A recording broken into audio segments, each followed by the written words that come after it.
Selamat malam untuk kita semua. Perkenalkan, nama saya Agusta Prangirangin, NIM 0433918881, UPBJJ Pontianak, lokasi praktik Kecamatan Sekayam, Kabupaten Sanggau, Kalimantan Barat. Laporan praktik unit 2, analisis manajemen keuangan kelapa sawit. 1. Pendahuluan ruang lingkup materi praktik.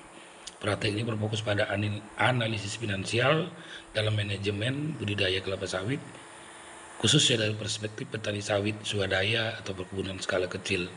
Tujuan praktik 1. Menganalisis komponen biaya dan pendapatan. Kemudian yang kedua, mengevaluasi kelayakan finansial dengan menggunakan parameter ekonomi relevan. Kemudian ketiga, mengidentifikasi faktor-faktor manajemen, misalnya pemupukan, panen, perawatan, dan lain-lain. Kemudian keempat, merumuskan rekomendasi strategis untuk meningkatkan efisiensi dan profitabilitas usaha tani. Manfaat praktik 1. Bagi mahasiswa adalah meningkatkan pemahaman dan keterampilan dalam melakukan analisis finansial, khususnya komoditas kelapa sawit.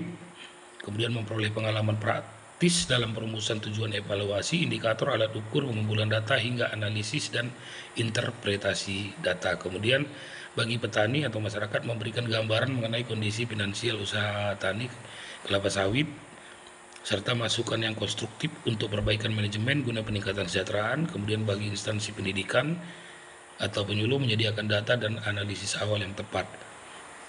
Kemudian lokasi dan waktu pelaksanaan praktik di Kecamatan Sekayam, Kabupaten Sanggau, Kalimantan Barat.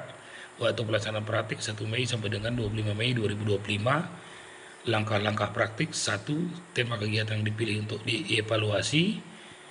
Tema: pengaruh penerapan praktik manajemen budidaya terpilih terhadap efisiensi finansial usaha tani di Kecamatan Sekayam, Kabupaten Sanggau.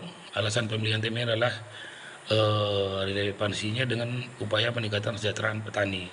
Kemudian kedua, tahapan pertama, perumusan tujuan evaluasi untuk mengetahui untuk mengetahui pengetahuan petani mengenai praktik manajemen budidaya kelapa sawit yang efisien secara finansial. Kemudian yang kedua, mengidentifikasi sikap petani terhadap inovasi dan rekomendasi praktik manajemen yang berpotensi meningkatkan efisiensi dan profit. Kemudian yang ketiga, untuk mengevaluasi keterampilan petani dalam penerapan praktik manajemen budidaya seperti pemupukan, panen, budidaya lumah, dan lain-lain. Kemudian keempat adalah untuk menganalisis dampak finansial, peningkatan pendapatan, efisiensi biaya dari penerapan praktik manajemen budidaya terpilih pada usaha tani kelapa sawit. Yang ketiga, tahapan kedua, perumusan indikator dan parameter evaluasi. Indikator dan parameter dirumuskan untuk mengukur perubahan perilaku, baik kognitif, afektif, psikomotor, dan dampak finansial.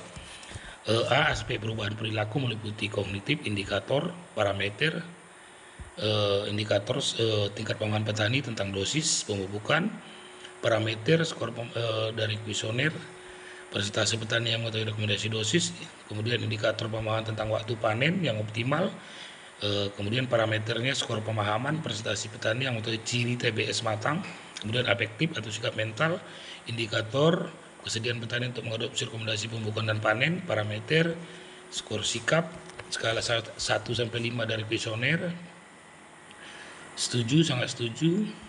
Kemudian indikator persepsi petani terhadap manfaat finansial dan manajemen budidaya yang baik.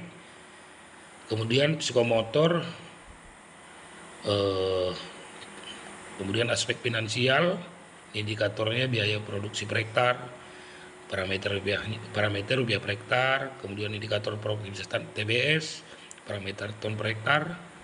Kemudian kita tahapan ketiga, membuat alat ukur. Alat ukur yang digunakan adalah kuesioner terstruktur yang membuat pertanyaan-pertanyaan untuk mengukur indikator pengetahuan, sikap, dan keterampilan.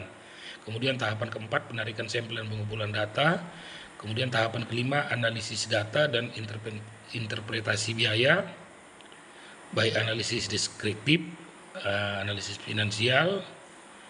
Kemudian kesimpulan praktik, pelaksana praktik evaluasi penyuluhan dengan tema analisis finansial manajemen kelapa sawit telah memberikan gambaran menyeluruh tentang tahapan kegiatan evaluasi penyuluhan. Pokok-pokok temuan sederhana ini adalah sebagai berikut: tujuan secara jelas, indikator, parameter, kuesioner, penggunaan Persib.